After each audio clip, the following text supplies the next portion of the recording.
Hanggat may pag-asa, huwag kang susuko. Kasi alam mo, kapag sumuko ka sa isang bagay, di mo makakamit yung mga pangarap mo. Ito lang talagang dapat mong gawin. Kapag napagod ka, magpahinga ka. At kapag may lakas ka na ulit, muli mong subukan. Dahil ikaw ang humahawak sa kapalaran mo. At ikaw ang magdidesisyon sa buhay mo.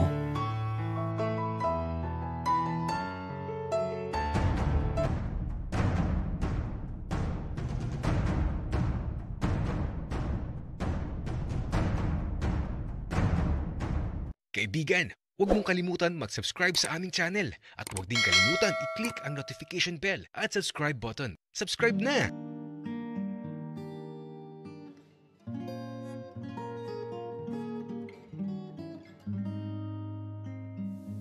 Hello, si Kurt. Di ko alam kung saan siya nasasarapan. Kung sa sinigang ba? O dun sa masahe ko sa balikat niya. Ay nako. Kaya ito, tinigil ko na muna yung ginagawa ko. Nagugutom na din kasi ako. Kaya naman, sabay na kaming kumain ni Kurt.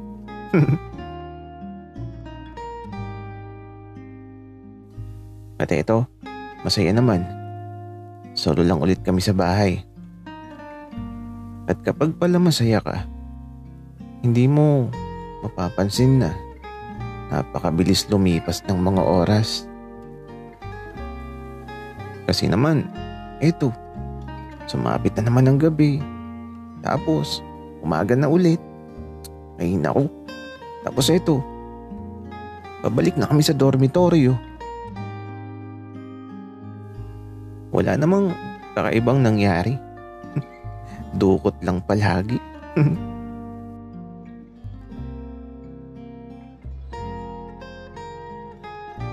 Axel, alagaan mo yung si Kurt. Mag-iingat kayo. Opo tito, ako na pong bahala dito kay Kurt.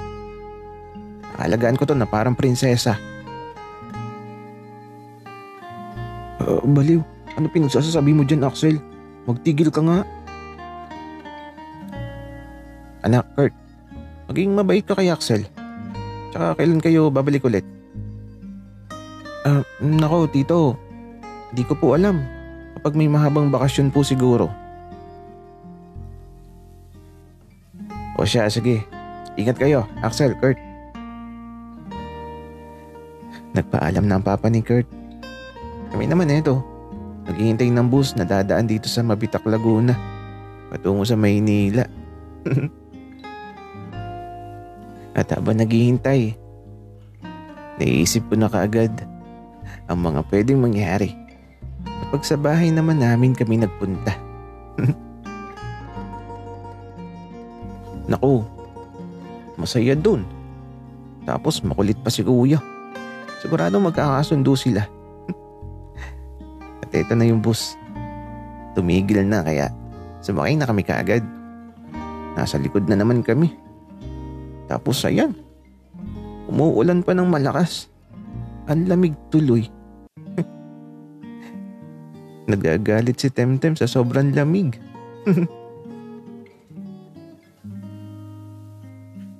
Kurt, ang lamig.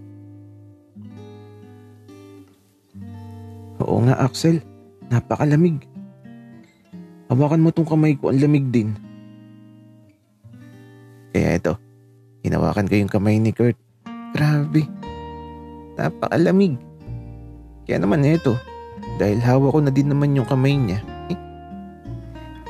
ipinasok ko na sa loob ng short ko. Tapos, tinakpan ko ng bag. Ngiti naman si Kurt, eh.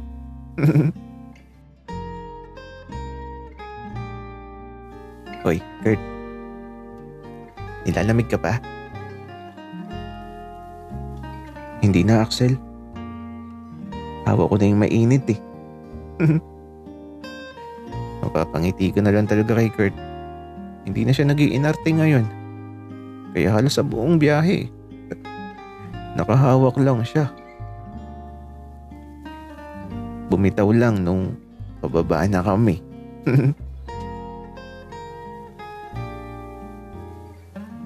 At ito, sumakay na kami ng jeep.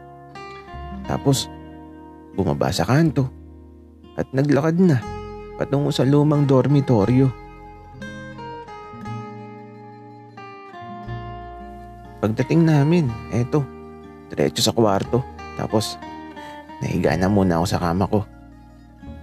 Si Kurt naman, ayan, pinagmamasdan yung larawan namin sa dingding. Axel, ang pangit ko talaga dito. Palitan natin. Kurt, wag na, okay na yan. Ang cute mo nga dyan eh. Ikaw lang yung cute dito, Axel. Ako nga parang ewan. Kurt, alam mo, mahiga ka na lang dito sa tabi ko. Dali na. Naku, Axel, alam ko na yan. Lalabas muna ako. Dito ka muna. Saan ka pupunta, Kurt? Kasama ako. Axel, wag na. Dito ka na lang. Matulog ka na lang dyan. Mukha ka ng pagod eh. Kurt, di ako pagod. Tara na, kasama na kita. Baka mamaya kung anong mangyari sa labas. Kaya ito, bumangon na ako. Di ko alam kung saan pupunta si Kurt. Lumabas na kami ng kwarto tapos ito, nahiga siya dito sa mahabang upuan sa sala ng dormitoryo. Oh,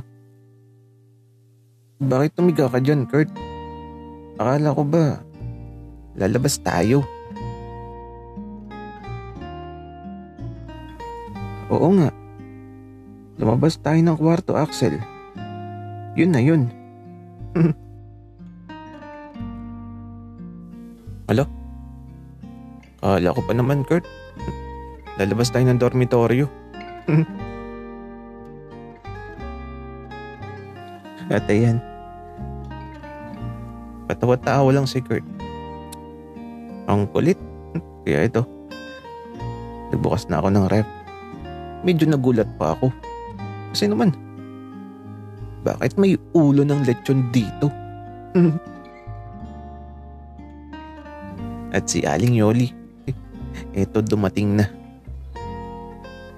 May dala siyang eco bag na pinatong niya sa lamesa. At mukhang pagod na pagod.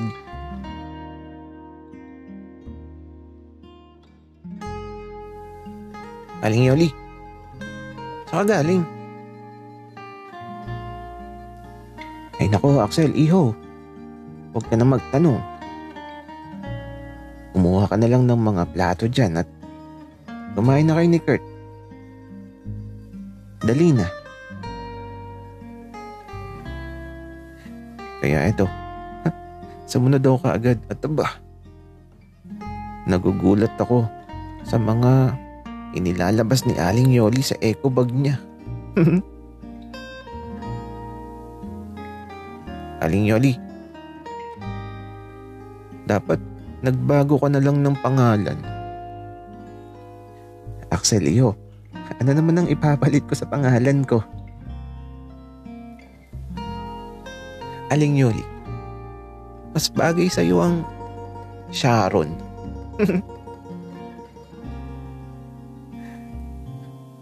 Natawa na lang talaga kaming tatlo. Pero nakakagutom talaga. Si Aling Yoli kasi, ang daming dalang take-out na nakalagay sa mahiwagang eco bag.